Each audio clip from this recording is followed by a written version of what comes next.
All right, here we are, Gospel of Matthew, Matthew for Beginners. This is lesson number 9, entitled Ministry to the Many and Ministry to the Few.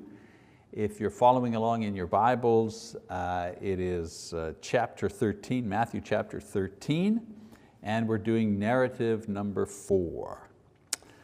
In chapters 13 to 17 of Matthew, we find the fourth narrative. And we also get the final information concerning Jesus' ministry in the northern part of the country, around his birthplace and his adult dwelling place. After this here, what we're going to be discussing today, he will go up to Jerusalem and that particular area to continue his ministry. What we're going to be going over today also is the last of the great miracles recorded by Matthew. There are going to be a few more miracles to come, but the final miraculous signs of his divinity will be performed here among the people of his hometown. The feeding of the 5,000 and then the feeding of the 4,000, especially for his chosen disciples, certain miracles that he would do for his apostles, the walking on water, healing and casting out of demons, the transfiguration, the paying of the tax with a coin found in the mouth of a fish. Those are private miracles that only his apostles were witness to. There's even the healing of a Gentile woman's daughter as an act of compassion, and also as a sign of things to come when the gospel will be brought to all and not to the Jews only. So after his Galilean ministry in the north, in this section, Jesus will then go to the south towards Jerusalem and finish his ministry there. And when he gets to Jerusalem, he will do more teaching. Of course, there'll be more confrontations with the Pharisees, the triumphal entry into Jerusalem, the judgment on Jerusalem and the prophecy, and then followed by his passion, what we refer to as his suffering and death and then resurrection. However, so that's all to come, but for now, while he is in the safer and more familiar surroundings of his hometown, Jesus establishes, especially with his disciples, his identity, and he begins to prepare them for the rejection that he's going to suffer at the hands of the leadership and also at the hands of the people when they eventually go to Jerusalem. All right, so let's begin with chapter 13. I don't normally read a lot of these sections, hoping that you're going to read ahead, but I do want to read this section here in Matthew 13, beginning in verse 53. It says, when Jesus had finished these parables, he departed from there. He came to his hometown and began teaching them in their synagogue, so that they were astonished and said, where did this man get this wisdom and these miraculous powers? Is not this the carpenter's son? Is not his mother called Mary, and his brothers James and Joseph and Simon and Judas, and his sisters, are they not with us? Where then did this man get all these things? And they took offense at him, but Jesus said to them, a prophet is not without honor except in his hometown and in his own household. And he did not do many miracles there because of their disbelief. At that time, Herod the Tetrarch heard the news about Jesus and said to his servants, this is John the Baptist. He has risen from the dead, and that is why miraculous powers are at work in him. For when Herod had John arrested, he bound him and put him in prison because of Herodias, the wife of his brother Philip. For John had been saying to him, it is not lawful for you to have her. Although Herod wanted to put him to death, he feared the crowd because they regarded John as a prophet. But when Herod's birthday came, the daughter of Herodias danced before them and pleased Herod so much that he promised with an oath to give her whatever she asked. Having been prompted by her mother, she said, give me here on a platter the head of John the Baptist. Although he was grieved, the king commanded it to be given because of his oaths and because of his dinner guests. He sent and had John beheaded in the prison. And his head was brought on a platter and given to the girl, and she brought it to her mother. His disciples came and took away the body and buried it, and they went and reported to Jesus. The reason I read this here is because I want you to see the nature of the rejection that Jesus is suffering at this point. First of all, there's the rejection by his own hometown in Nazareth. And then added to that is the killing of John the Baptist by Herod at the national level, which spells out his own ultimate rejection by the people. In other words, when your own hometown rejects you, and then when John the Baptist is killed, today we would say, uh-oh, the writing is on the wall, so to speak. The people who knew him best and witnessed not only his teachings and his miracles, but also his pure life, completely reject him, even his family in Nazareth. And then Herod at the national level, who believed John to be a prophet, and Herod knew that John was very popular with the people, and he also knew John's connection with Jesus and had him killed anyways. So that was a clear signal to Jesus of Herod's lack of faith, obviously, and not only that, but his contempt. It doesn't matter what the people think. It doesn't matter that he's popular. It doesn't matter even that I think maybe he's a prophet. He had him killed anyways. So with this evident rejection displayed before him, Jesus continues to minister to the people, and he continues to teach and preach to his disciples. So the point I'm making is, despite the rejection, despite things are starting to get uphill, things are starting to get difficult, Jesus continues in his ministry to the masses, to the many, and his ministry to his disciples, or most specifically his apostles, ministry to the few. So let's look at the ministry to the masses that he continues to do during this time. Matthew records in this section Jesus' compassionate care for the people. He doesn't record any parables or sermons in this part, only his benevolent ministry for the people who came out to him for help and for healing. And so if you have your outlines, I give you outlines, where we outline the content of the material that we're covering from lesson to lesson. So if you're following that, you'll see there's the feeding of the 5,000, who had followed him out to the wilderness when he had gone out to pray following the death of John. The healing of the sick, people were being healed simply by touching his cloak in chapter 14. The healing of the Canaanite woman's daughter who came to him begging for help. Jesus reminding her of his primary mission to the Jews first, but she appeals to his mercy and is immediately rewarded. Read about that in chapter 15. We see him healing the blind and the lame, those who cannot hear or speak, those who are crippled, those who were brought to him by others for help. He heals them all, cares for all of them, chapter 15. And then there's the feeding of another group who had followed him for teaching and for healing in chapter 15. And then the healing of an epileptic boy upon the father's desperate request. In verse 17, famous things that the father says, I believe, but help my disbelief, that section. Jesus heals his son. So many of these people ultimately rejected him, but Jesus continued to demonstrate his divine nature through miraculous healings in the compassionate service of the people who needed help and who came to him. Another section that we're going to look at is the responses that Jesus makes to his accusers. So all of these things are happening at the same time.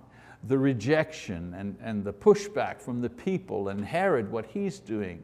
And Jesus is busy ministering to the masses and teaching his apostles. And in that mix, you have the Pharisees constantly attacking and trying to undermine him. And so we read about that in this particular section. Now, the rejection that he suffered, of course, was spearheaded by the Pharisees and also the priests, the Sadducees, who, despite seeing the miracles and hearing the teachings, they refused to accept the conclusion that these things pointed to. Instead, they wanted to discredit and to destroy Jesus in order to protect their position and of course to hide their own selfishness and sinfulness. They themselves did not teach with the authority, certainly not with the authority that Jesus had, and they twisted the scriptures to their own advantage. They did not help the people or provide for them. They merely manipulated them, of course, again, for their own position and their own advantage. So in chapter 15, we get a kind of a close-up view of this undermining, this attack by the Pharisees. One of them is the accusation that he is breaking tradition or transgressing the tradition in chapter 15. And it says that the Pharisees come from Jerusalem. Remember, we're talking about Jesus, he's in the north, he's in Galilee, his hometown, and it says that the Pharisees from Jerusalem go to the north, find him out, and challenge him. The idea that they were from Jerusalem is the same as today. They were with the, quote, the federal government. Okay? They had more authority than the local scribes. And so they accuse him of violating the, quote, tradition of washing before eating. Now the tradition that they're talking about, or the halakha, was a set of rules, 631 rules, that were set as a fence around the law by rabbis in order to make sure that no one broke the law. Now these included all kinds of rituals and procedures and rules that were actually conceived and enforced by religious leaders, but really had no authority from the scriptures themselves. It was a kind of a better safe than sorry type of attitude. And so the washing of hands in order to make sure that you weren't defiled by touching something a Gentile may have touched, and then if you touched yourself, then you became defiled because you touched something that a Gentile touched, and so that touch was on you, and so therefore you were defiled. And so you had to go through a whole long process to purify yourself. Well, that rule did not exist in the law. The law said that, the law required rather, that there was no mingling with the Gentiles, meaning you weren't allowed to marry a Gentile, or you weren't allowed to worship with a Gentile. But there was no law about you having to wash if you touched something. The law did not contain that. It was these additional rules that were created that spoke to this idea of washings and purification and so on and so forth. And as happens with a, quote, federal type of system, one big government and so on and so forth, they started to have rules and more rules. And eventually the rules became as important as the actual law itself. Jesus, of course, brushes aside their accusations by confronting them with how their traditions actually broke the very law that they were trying to uphold. And he doesn't talk about the washing, he talks about another subject. And we read about that in chapter 15. Again, I'd like to read these verses. He says, "And Jesus answered and said to them, 'Why do you yourselves transgress the commandment of God for the sake of your tradition? For God said, honor your father and mother, and he who speaks evil of father and mother is to be put to death. But you say, whoever says to his father or mother, whatever I have that would help you has been given to God.'" And so Jesus here is referring to the Korban. He's talking about a tradition that permitted them to avoid caring for their parents by saying to their parents that, you know what, the money that I've got that should be going to help you in your old age, I've already committed that to the temple. That money's committed. It was in their possession, but they would say, I'm committing it to the temple, so therefore I really can't give it to you, all right? And then of course when the parents died, they would uncommit the money and then use it. So Jesus is calling them on this. He accuses them of breaking the law, which required them to care for their parents, to honor their parents. That was what the law said. So he accuses them of breaking the law by hiding behind their tradition in order to cover their greed. So in the end, Jesus responds to their earlier accusation by explaining that men are defiled or made impure not only by, they're made impure not by what goes inside of them, by food or touching something, but by what comes out of them, lies and adultery and greed and so on and so forth. And by implication, he condemns the Pharisees of impurity and defilement because of what came out of them. And what came out of them were these greedy attitudes in respect to the care of their parents. So then the Pharisees come back at him. They don't, it's kind of a debating trick. They accuse him of something, he answers them, he puts them in their place, he challenges them, and they don't respond. They simply move on to something else. And so that's a kind of a debate maneuver. Don't answer the question, just make another thing. So now what they do is they ask for a sign. In chapter 16, verses 1 to 12. Again, as in chapter 12, they ask for a demonstration of His power as a special sign or signal to them personally. They're saying, hey, show us a sign. If you are who you are, show us a sign according to what we want to see. And Jesus responds in the same way. He says, this request demonstrates the evil and disbelief in their hearts. It's not a sincere request because it wouldn't lead to faith anyways. Jesus could have, when I say they wanted a sign like from the heavens or something, manna coming down, that kind of sign. And Jesus knew He could stop the sun in the sky, He could make the sun disappear even, and they still wouldn't believe. It's not like Thomas, we talk about doubting Thomas. Thomas, he said, I've believed and now I've been disappointed and I won't believe until I see it. And Jesus said, okay, here's the sign. And Thomas, he believed, he confessed. Why? Because he sincerely wanted a little more proof so that he could believe. These men here, these Pharisees, they didn't want to believe, they simply wanted to trip him up. So he does answer them though. He tells them what sign to look for, the sign of Jonah, in other words, the resurrection. So Jesus warns His disciples against the teaching and the schemes of the Pharisees who will be their chief opponents in the future when they will be establishing the church. So we've got the ministry to the many, right? The healings and the turning the feeding of the 5,000, the 4,000, so on and so forth. We've got the one-on-one, if you wish, debate, attack of the Pharisees, Jesus dealing with them. And now we move to the ministry to the few. And this is Jesus' ministry to His apostles. And He does this in a variety of ways. He does it through miracles, walking on water, if you wish. The first one is the walking on water, famous miracle, famous, I should say familiar one. Matthew 14, we know the story. Jesus sees them having trouble in the storm. They're rowing across the lake and He comes to them walking on the water, and Peter leaves the boat and he walks on the water also for a time. And of course he doubts and he learns an important lesson of faith.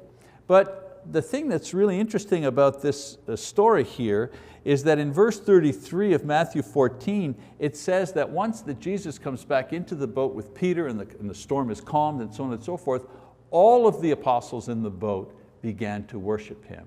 Not just Peter. All of them confess Him to be God's Son.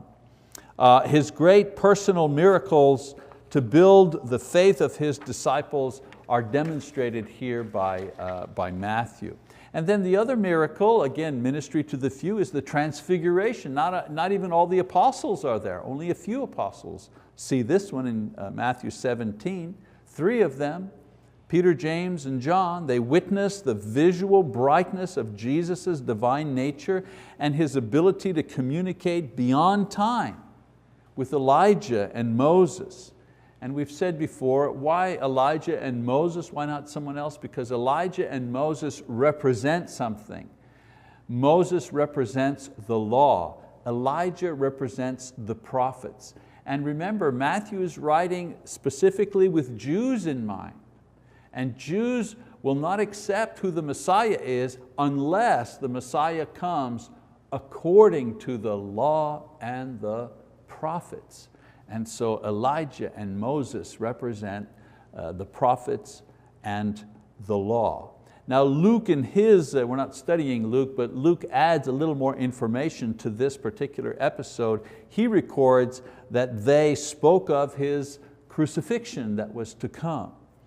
And then in this scene of the transfiguration, the voice from heaven confirms Jesus' role as one who fulfills all law and prophecy. To a Gentile, this would mean nothing. It would not be important to a Gentile. But if you were a Jew, it would be very important that the one you thought was the Messiah actually fulfilled all the things written about the Messiah by the prophets and in the law. So the instruction to hear Him, when the voice comes in the cloud and says, hear Him, this means you need to listen to Jesus, not just to Jesus, but to Jesus as the final word of prophecy, the final word of the law. And then the other miracle, again, to the few, the coin in the fish in Matthew 17 as well. Peter is asked by someone, how come you don't pay the temple tax? You think you're better than us? And another way of trying to corner one of the disciples. And of course Peter says, oh sure we do. He tries to get out of it, tries to bluff his way out of it. And Jesus knows. And Jesus tells Peter to go fishing, and he'll catch a fish, and there'll be a coin in the mouth of the fish in order to pay the temple tax for both he and the Lord. Now the idea is that it was ridiculous for Jesus, the Son of God, the Messiah, to pay tax on His own temple. But He did it anyways to avoid offending those who were still weak in the faith. And so He instructs Peter to do so. However, the way that it was done, once again, impressed Peter of Jesus' true identity. You see, those who didn't believe only saw a young rabbi pay his dues. Now for those who confessed Jesus as Christ, they saw yet another miracle wrought before their very, very eyes. And it makes me think, in Matthew 13, when He says, whoever has will have more, whoever doesn't have will lose whatever they already have. What's the point here? The point is, and we see it in these personal miracles, whoever has, has what? Has faith. Whoever has faith will receive even more. More what? Faith? No, more revelation. Those who believe, who have, they're going to receive more revelation. God will reveal Himself through Christ more and more. And for those who don't have, well, what is that? Well, those who don't have faith, what do they lose? Well, whatever little faith and whatever little things that they have, because they don't believe, they're even going to lose those things. So if all you have is what you have here on earth, wealth, riches, so on and so forth, whatever you have, eventually you're going to lose that, because one day you're going to die, and you can't bring it with you. Okay? And so we see that particular saying that Jesus says back in Matthew 13 being played out here as the apostles witness these miracles done specifically for them to build up their faith. Why? Because they're the ones who have. And because of their faith, God is giving them more. All right, so Jesus is ministering to the few with miracles, and He also ministers to the few with teaching. All right, let's get there, we go. Jesus ministered to the apostles, as I say, with both miracles to build up and strengthen their faith, as well as provide for eyewitness accounts to bring others to faith. So He also continues His ministry through the teaching, and so a couple of teachings there. The lesson concerning what it is that defiles. Remember, we've already talked about that. It's not what goes in your mouth that defiles what comes out of your mouth. That's a teaching. Builds them up with that. Also the warning about the teaching of the Pharisees in chapter 16, and also Jesus' response to Peter's confession. So let's go to Peter's confession, right? Chapter 16, verse 13. I think it's worth reading this. It says, now when Jesus came into the district of Caesarea Philippi, he was asking his disciples, who do people say that the Son of Man is? And they said, some say John the Baptist, and others Elijah, but still others Jeremiah or one of the prophets. And he said to them, but who do you say that I am? Simon Peter answered, you are the Christ, the Son of the living God. And Jesus said to him, blessed are you, Simon Bar-Jonah, because flesh and blood did not reveal this to you, but my Father who is in heaven. Let's keep going. Verse 18, he says, I also say to you that you are Peter, and upon this rock I will build my church, and the gates of Hades will not overpower it. I will give you the keys of the kingdom of heaven, and whatever you bind on earth shall have been bound in heaven, whatever you loose on earth shall have been loosed in heaven. So a lot of different ways that this passage, a very rich passage, has been interpreted. So the miracles and the teachings over a 2-year period have built the faith of these men to the point where Peter, speaking ahead of the others, makes a full and complete declaration of what the parables and the miracles and the teachings pointed to all along. And what was that? That Jesus is the Son of God, that Jesus is the divine Messiah. Okay, so once Peter makes that confession of faith, first, the others follow through, right? Then Jesus is going to teach them beyond confession of faith. So far it was just to bring them to this point, that they understood who He really was. Now He's going to teach them beyond this point. First of all, He says to Peter, without the revelation of the Son in His teachings and miracles, He said Peter could never have known this. When He says flesh and blood cannot, flesh and blood cannot discern the spiritual things that Jesus was giving them. He said you can only know this through the revelation of God. The only way you can know God is if God reveals Himself to you. That's what I'm saying. I'm not talking about we each need a personal miracle to know God. No, what I am saying is if God didn't reveal Himself, we couldn't know Him. And through Jesus Christ, He makes the fullest revelation of Himself. And that's what Jesus is saying to Peter. Because God is revealing Himself through me, Peter, you get to know who God is, all right? That's why the gospel is the power of God to save men. What is the power of the gospel? It reveals Jesus Christ. It reveals who He is. That's the power. Then He talks to Simon and He says, Simon, that's the old man, right? That's the name his parents gave him, the old man. He says, Simon is truly blessed because of the confession of faith that he's made. Now He talks about Peter. Peter's the new man, the rock man. Simon means like pebble, a small, Peter means a rock, right? A boulder. So Peter is going to be stronger, better because of this confession. And then he says, this revelation will be the basis for establishing the church, the called out. All right? So if Jesus wanted to say that He was going to build His church on Peter, right, the construction of the sentence would have been different. He would have said, and upon thee I will build my church. But he didn't say that, right? He didn't say that. He says, you're Peter, right? You're a rock. And upon this rock, the word rock here means cliff, mountain. I will build my church. I guess the point I'm making here is that the rock upon which this indestructible church will be based is the reality that Jesus is the divine Messiah, not just the acknowledgement of that reality. You see what I'm doing? This is an important difference. It's not what we think. The church is not based on us saying and understanding that Jesus is the Son of God. The church is based on the fact, the reality, that Jesus Christ is the divine Messiah. That's the rock upon which the church is built. The church is not built on Peter. The church is not built on Peter's confession.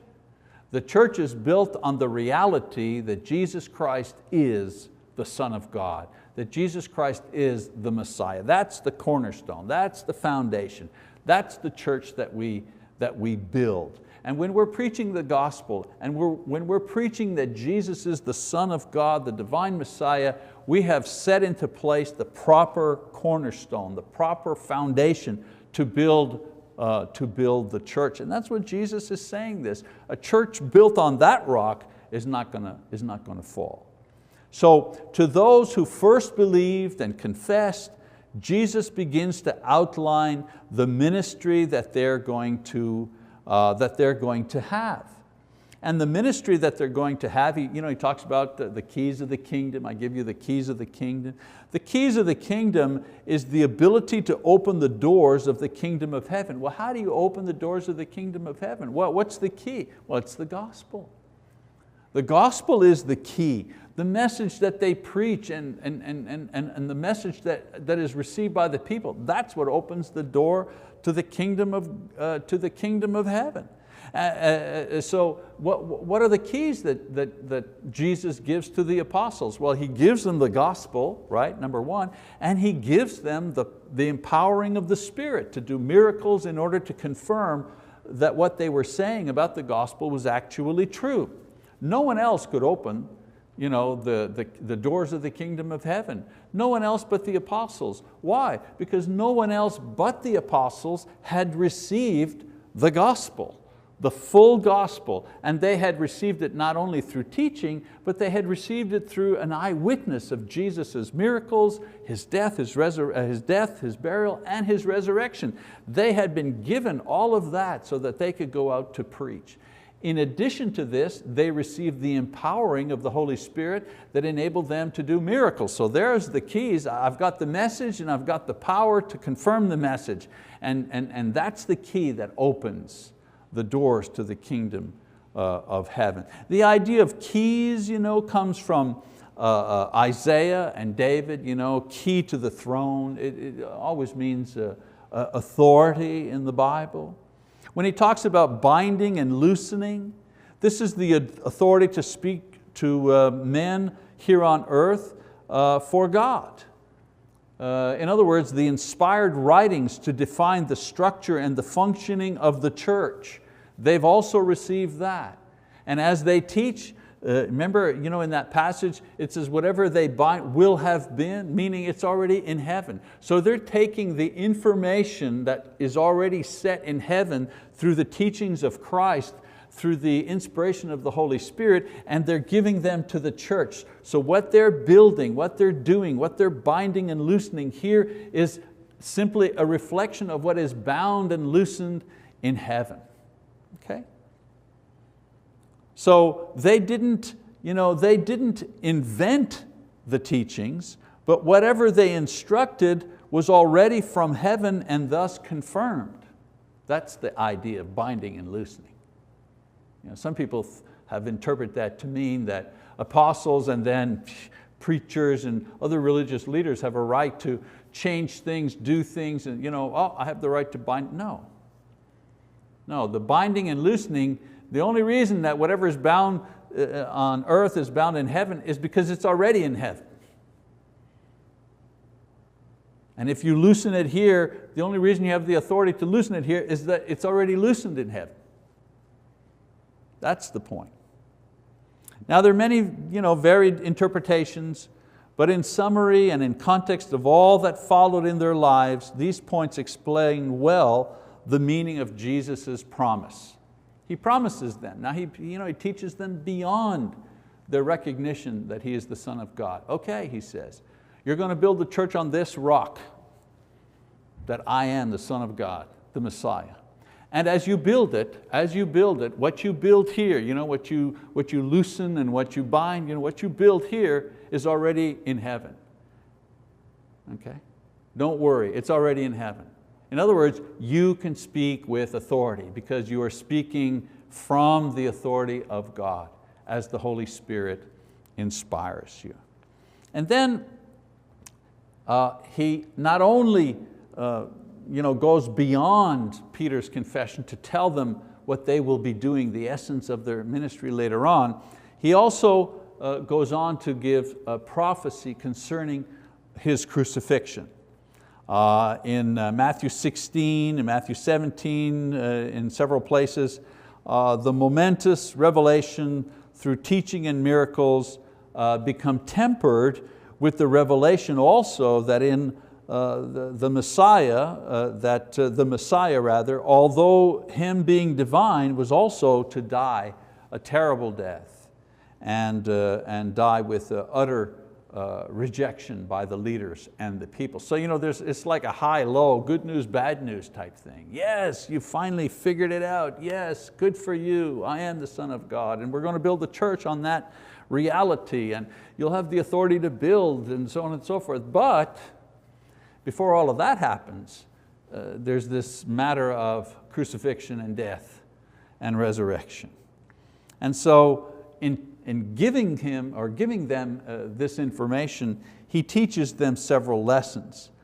First lesson is that the glorious resurrection is going to come. There's one lesson. It's not just suffering and death. It's not just rejection. Okay? There will be a glorious resurrection. So don't be discouraged and don't be afraid. Remember, He's preparing them for what's coming in the future. Secondly, the cost of discipleship is going to be high. In Matthew 16, 24 to 26, think before you commit. Realize that yes, it's all going to happen, but it's not going to be easy. And then He tells them that despite everything that happens, everything that I have done, everything that you will do will be according to the prophets. In other words, I go back, Matthew's talking to Jews. And so he's talking also, the apostles were Jews, but Matthew's audience is also the Jews. And he's saying all of this here, the Messiah is divine, that the Messiah would die and the Messiah would resurrect or would be rejected, so on and so on. All of this that Jesus is saying to His apostles is also according to the prophets.